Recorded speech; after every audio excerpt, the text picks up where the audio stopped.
be surprised. Almost I eme Igbo. Na-eli Igbo, na-asụ Igbo, na-eyi Igbo na-arụ, na-eme ife niile Igbo. Anyị na-anabata unu tata na Good Morning Anambra nke ụbọchị tata. Afa m bụ Ijeọma Uche. Ka unu mee, unu apụtakwala ụla. Hit nwa dịka ọ nakata dịka ọ ganatawakwala azụ. Mana at least nwere mgbe ọ ga-adịzi otu ọ dị mgbe o bido. Mana kabarụ ịnababa eyi na-afe fifiri n'ele ana megesia windo gị ka ị nwee ike na-anata ikuku ọfụma. Daalụ. Kịta bụ mgbe anyị nwee ji wetala unu ka o si gbatakwuru n'akwụkwọ nta akụkọ nke batalụ na nke anyị. So ọ bụ na anyị nọrụ nọghalịa ngwa unu onye mụ na ya nọ n'ụtụtụ a iji wee mee nke a. Daalụ nụ.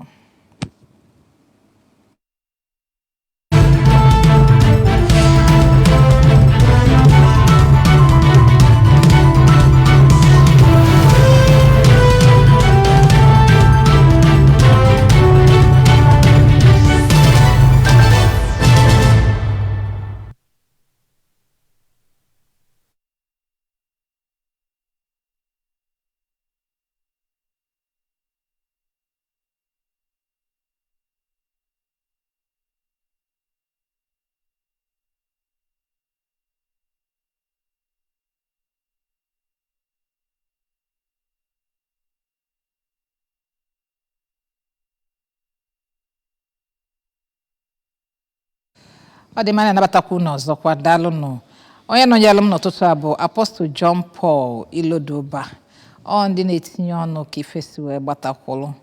Anyị na-anabata gị John Paul. Daalụ. Daalụ maka nabata m ndị Anambra ana m ekene unu ka anyị nọrọ ya n'ụtụtụ ọma. Ihe nke a mụ na gị na-eji n'ụtụtụ. Black is beautiful. Abi. Daalụ. Ọ dị mma ka anyị na-afụ ka o si gbatakwuru na website and this morning. Anambra Local Government Commissioner commenced a win for protecting women's dignity. It's the first story from our website. A female graduate turns commercial car washer recounts difficulties in Oka. Anambra State government cautions against display of wares, goods on roads. These and if any of you go on our website time. Dalo John Paul. Yeah. Ụmụ nwaanyị ịma na nwaanyị bụ ife a bụrụ week anyị ịghọtago ebigafe ebido International Women's Day and then from there maybe ụkanne bụkwa this week. Okay, ndị Anglican ụkanne fa bụ this week and then a whole lot of things concerning women happens in March. So kedu ka isi wefu recently nwunye gọvanọ anyị nọ na-agbaghalị na-atụ alụ ka ọ ga-esi wee dịla ụmụ nwaanyị na ụmụaka mma ọ sị na ọ bụ na nwere ife ọzọ nya metalụ ka fa nọ n'ọchịchị a ya bụrụ sọsọ nke a ịghọtago to make sure na ụmụ nwaanyị na ụmụazị dị well protected.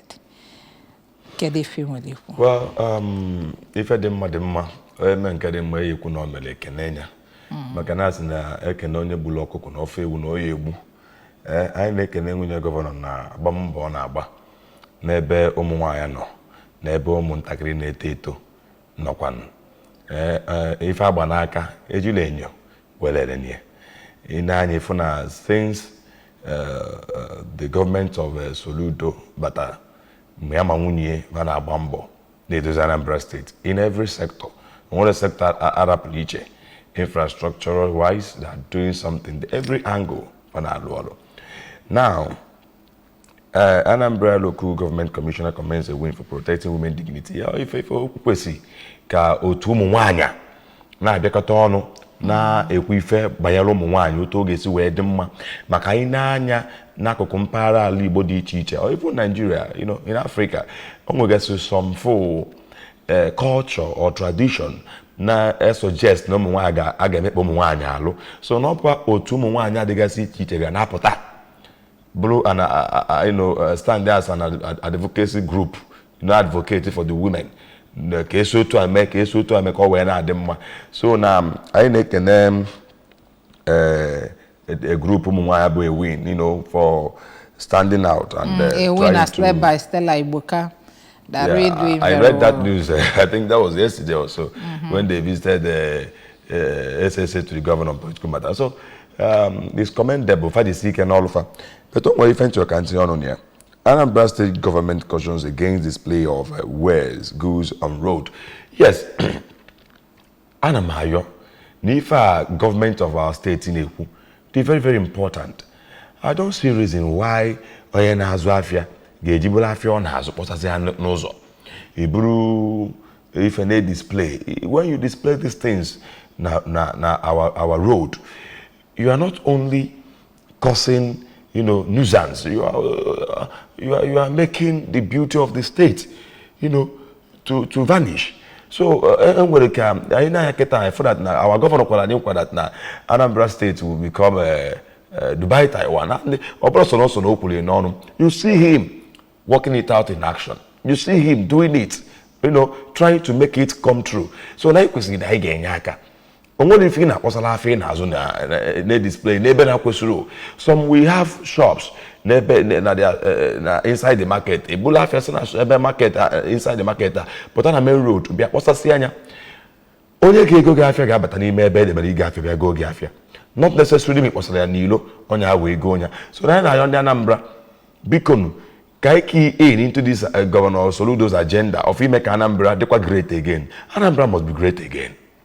I feel that now Governor Manitagolo now Lolo I could compare Anambra State to each on our Lolo ne dozi obodo kobodo dem makobodo to okona ike ife aya abalo bụrụ ngwezi mgbe o yelu kita Anambra Brozia tourism destination onye ọbụla na-abịazi for tourism ebe a na-eli anya otu obodo si wee dị so na anyị ga-enye aka ka anyị wee fụ na anaba ife na-emeri ya chief Onde mandalo ka anyị nebanyekwa na akụkọ the young girl Imana ngwa gị na-efe abụọ ụmụ nwanyị female graduate that turns commercial car washer recounts difficulties in Ọka. Imana ọ dịka na-aga ụmụ nwanyị o nwere nke melụ mgbe n'Ọnịcha a young girl like that bụrụ shoemaker ọ bụrụ menda bụrụ shoe mender na ọ na-alụ shoe ịghọtago ịbịa ifu iwechitali ya shoe ochie ọ lụghalị anya to nke ọfụ efe ọ na-eme n'anya bido ewubi anya ọkụ ụmụ nwoke kpagbu obi nya je kpaba isi nya jebe na salon na ebe belong so these difficulties this girl na counter because na ọbanye into car washing. Could it be one of the things of ufe nwunye governor na chi protect ụmụ nwanyị from men dominating every area, telling women where to go and where not to go? There's another keke driver, another young girl, Nanyakwa Keke Noka, that had the same encounter. Yotago, why should we be here? You're a woman, Gistiaba upon her volume, work and I harass Ali anyhow. Now, what if I all okay? Upon this colloquies now, what a man can do, a woman can as well do. Doing better, book, Mamaro. But what a man can do, a man can as well do. I know the sky is too big. It can accommodate both the eagle and the pigeon. So, what I can't want Bobby Potano go see how see no gabe and all aka. If in a form work each, and maybe a cool car wash from work each, and what always maybe one can have a medical doctor, one have a medical doctor, one can be a lecturer, one have a lecturer, okay? Engineers, engineers. So, from any reason why they should be intimidated, so when working it in a kind of different to I gain our women support. All my bu isi n'ezono no now. Nwoke bu isi otesu wekwe mana all nwanya bu the pillar. Believe it or not. This week ibu kan na ma Women's Day or if I say I'm also na ba bia ige nche ofuma n'ifu nkuzi aga na akuzi gasi mana ono ụka mana ebe dị iche iche. Ifu na ụmụ nwanya bu pillars of every home. All ụmụ nwanya na bu n'ezono na aga. Ewepụ nwanya n'akụkụ. Ọ dị akwa m ko nwere ebe a eje ya enwe isi. Maka na nwoke a na-eje agba mbọ. Ịgbasịa mba anata. So we must treat our women with utmost respect and care and passion.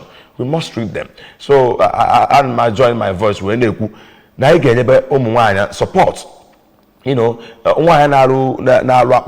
Is commendable. All courage come when they mifa. although easy, we must support then now you if they feel intimidated, faith is intimidated. The government of the day, is fighting violence against women in all angles. So if is intimidated, we say one day, you get to the climax. All right, Dalo. Ka anyị nnebanyazi anya na akwụkwọ nta akụkọ dịka osi gbatakwụlụ tata. Akwụkwọ izizi anyị ji bụ Daily Times. And ịna-anya n'iru akwụkwọ Daily Times so see tribalism, election rigging, bane of leadership in Nigeria, says Jonathan. Tribalism, election rigging, bane of leadership in Nigeria, says Jonathan. Ibanateba or say EFCC blames banks for 70% of financial crimes. And then who blames them for what? A minister about power plant to feed national grid. And then 888 candidates failed law school exams. This is scary, very scary. Food crisis. Federal government justifies grains donation from Ukraine. Okay, that's all we're taking from this paper. Daily Times, let's look at the Vanguard newspaper. And the banner headline there says, Nigeria must battle rising food insecurity as priority. IMF says, Nigeria must battle rising food insecurity as priority. Let's see if we can make sense of that. Says capping fuel prices, low electricity tariffs could cost Nigeria 3% of GDP. Calls for cash transfer program implementation. We must go into production to escape hardship. Who says that? The governors. Okay, that's the story of from consumption to production. Okay, how Nigeria can stabilize forests, overcome economic woes. Moralo. I am not desperate to be president. P2B. Nigeria's acceptance of grains from war-torn Ukraine. No sign of failure. Federal government. A whole lot of things. Riders under that story of Nigeria must battle rising food insecurity as priority. And then down here, we have this other story. Deadline on NIM account linkage. Most banks yet to implement directive. Okay? And yet we're having all these problems. Guardian newspaper, consumers switch to used gadgets as FS crisis worsens tech adoption. Consumers switch to used gadgets as FS crisis worsens tech adoption. It's just gadgets. They even switch to used food. People now eat from the trash bin. Okay. Any other story coming from here? No country provides equal opportunities for women. World Bank assets. Okay. Alleged dollar bribe. Alleged dollar bribe. Court stops Ganduje's probe. More food-laden trucks seized at borders as IMF says end to hardship. Igbo boom. Igba potaju onye na Igbo. Nobody push us to this wahala. Where would they now? Okay. Any other story from this busy newspaper? Federal government maintains UAE visa ban on Nigeria's subsidies. Insider collaboration responsible for over 70% of bank fraud, says EFCC. And then Sharia Council urges federal government to end hunger and insecurity.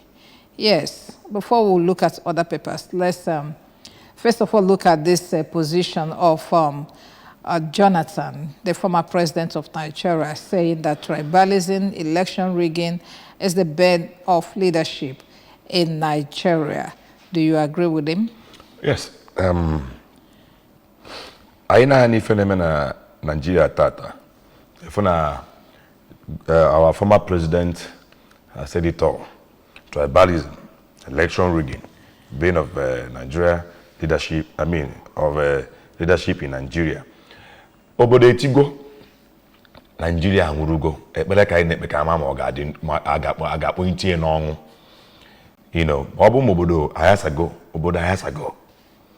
You know, a country where somebody wants to become a leader and Omanchoko see the right way but tabule leader choko Oma window way better. Or if I know n'ime n'obodo tribalism, and we keep on hearing the people I feel na fire about the leaders. The fact we say about leaders actually after they preach unity. But when it comes to practical terms, you don't see them practicalizing what they preach. Look at, for example, in the kind of nepotism in the federal government today. All the crucial appointment, and today all the federal government agencies and parastatals. And they begin to ask yourself questions. Can you even name tribalism? On the Yoruba, or Yoruba Bayana Tiketa. Manok Kobu no Nigeria na Tiketa. And every Nigerian, you know, every region of this country should, you know, reflect in the appointment of the federal government. But in this even today, open 19 na Tiketa, I will opportunity at it happened at the time of Muhammad Buhari. Nduguju n'ọchịchị nwoke be anyị abanyekwa ugbu a anyị na-ene anya na ife dị iche ya adị na ga-eme ka enwe central government that will bring about unity in the country. All the Jewish positions in the country ndị juru there bụ ndị Yoruba. So tribalism juru everywhere. Anyị na-ajụ kedu mgbe ife anyị ebi. And the way the thing is going now, I don't want to if I anytime soon. But I know Nigerians, our leaders, if we don't set the standard now, our children will be misled. Let us set the standard now. We are one Nigeria, that's where we're going. Nigeria kagana work on the APC because now Obasanjo na-achị, it wasn't this way. Of a truth, yeah. Mgbe Jonathan na-achị, it wasn't this way.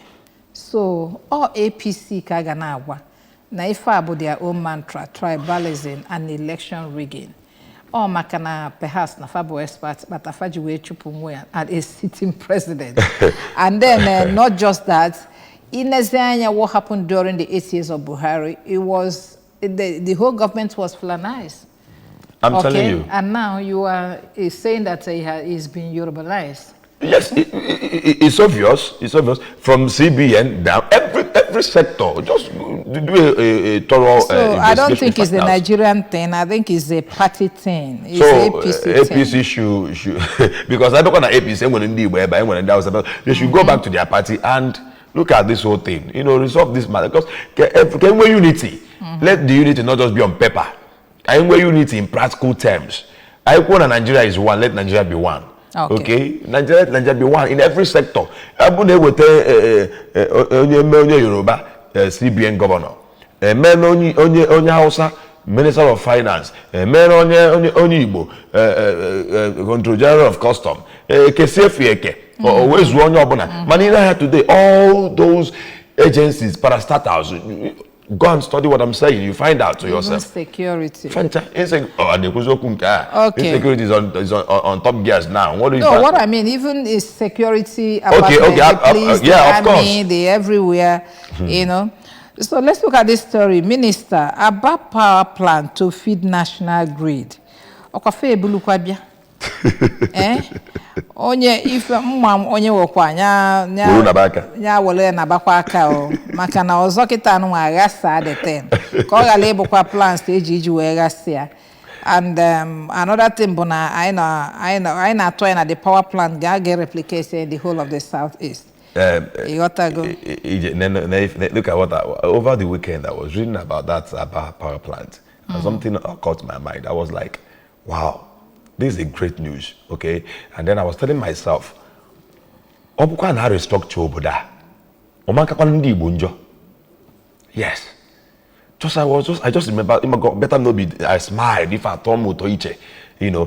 First time in the history of Nigeria, such a thing name. In Ongobo State, if you go to Aba now, I've not been there recently, but people not there now are testifying. Just like what Bible says, that when the righteous is on the throne, the people rejoice. If you center governance, if somebody make it no watata, Bible will go put the federal to one. When the righteous is on the throne, the people rejoice. Since the inception of the Governor Lesotho, people of Abia State have been excited. They've been happy, rejoicing. Now, and they can 24-hour power supply. Naba, according to Ifeanyi Afuna paper, according to Ifeanyi Anu, I was not there. Okay. Now, in Anambra State, in Africa, our governor say they develop every part of Anambra State. What does that tell you? Governor restructure Oboda, where son of Nanabunu, Oman Kandi Bunjo, Oyara Kandi Anambra Njo, Oman Kandi Imo State Njo, Oman Kandi Abia, Nebon State, Jonuenugu. I will tell you my gauge na jogo.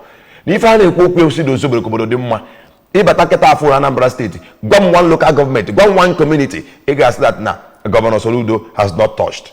One maybe if I can say now, I can work for Meleba. The governor is working. Okay.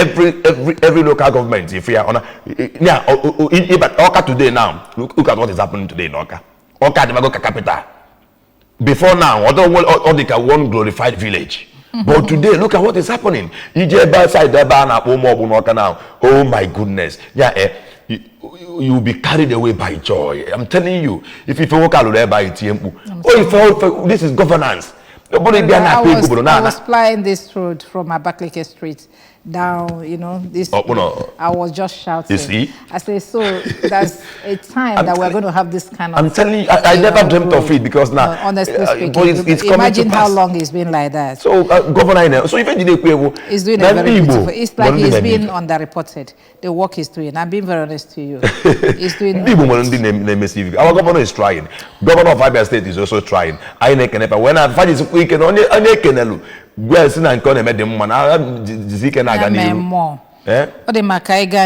this story from the Vanguard, Nigeria must battle rising food insecurity coming from, as priority, coming from IMF. Or the same IMF is saying develop Naira. Call the same World Bank is saying you will subsidy. Because now if you say IMF, and then we'll find ourselves where we are. Nigeria, Watolo. Are Nigerian leaders monkeys? Or if there are times we have in Nigeria, the problem is that when somebody in a position of authority or leadership, instruction, but you have to assemble or rally people who have the idea on how economy should be managed around you. When we can achieve what should be achieved. Okay? Now, the point is this. Good economic advisors. Government is here. But Nigeria government will not heed to that advice. Why?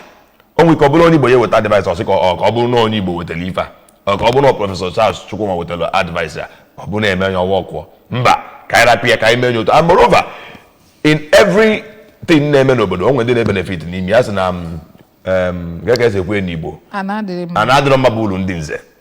yes, Madola Ali, when they benefit here. These politicians, and that is what each time I come here, I keep on hammering on politicians. These people are the problem of Nigeria, believe it or not. Let me ask a question. The dollar black market, where do they get the dollar handle? Rebecca say what here?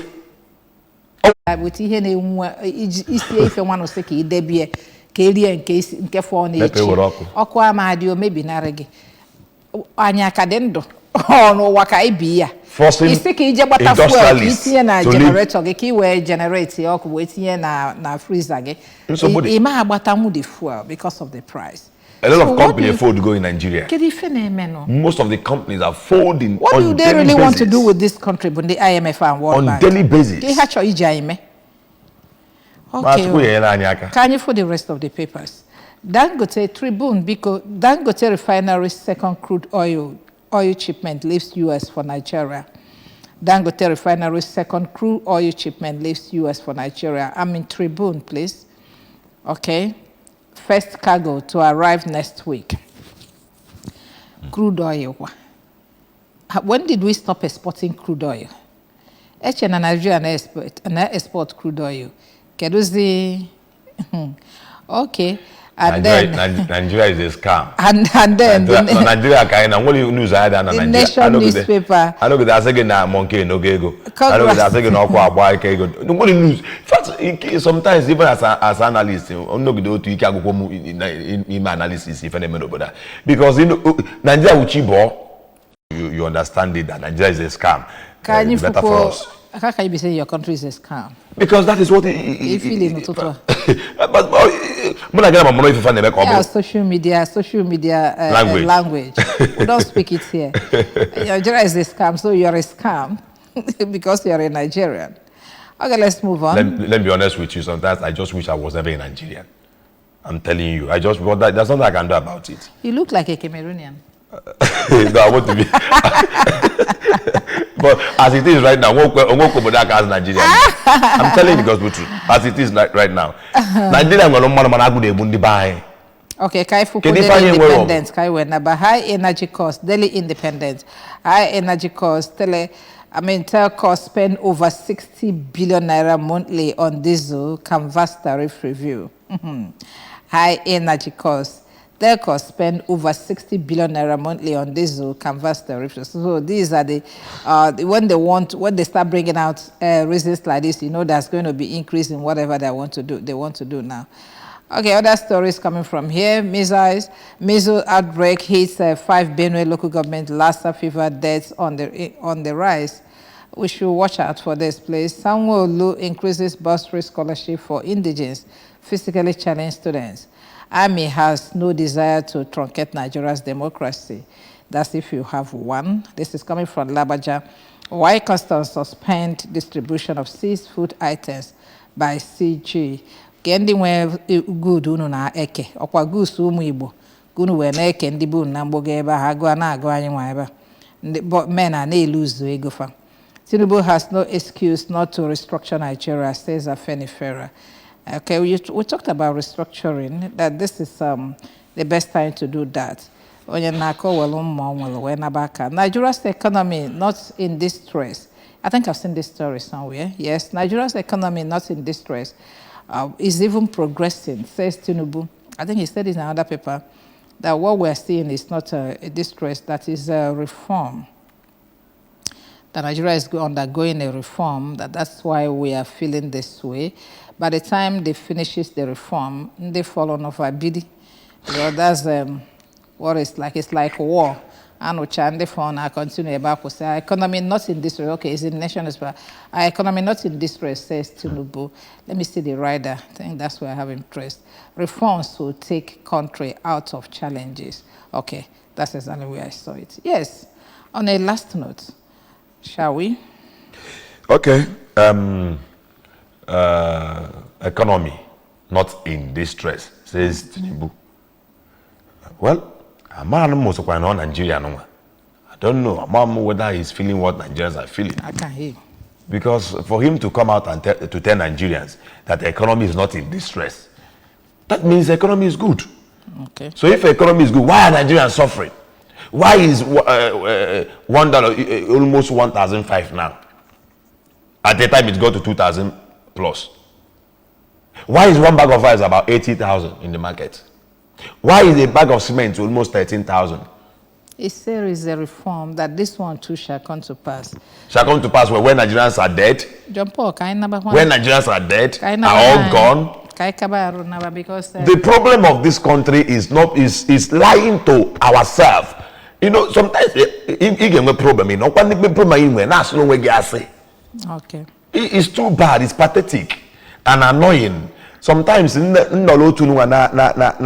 go paper mo na follow news like this. You won't man being in Nigeria. Being in Nigeria, because one good thing that will come out of this whole thing here, government that cannot support entrepreneurs, Government cannot support industrialists. Rather, chupu fanta n'obodo. Orusoli koju everywhere. By nice one. Now I go to yesterday. Okay. It's well. May God help us. May God help us. John Paul Iloduba. We'll continue to pray for Nigeria. And God will help us. Thank you for coming. Thank you for having me. Dalo.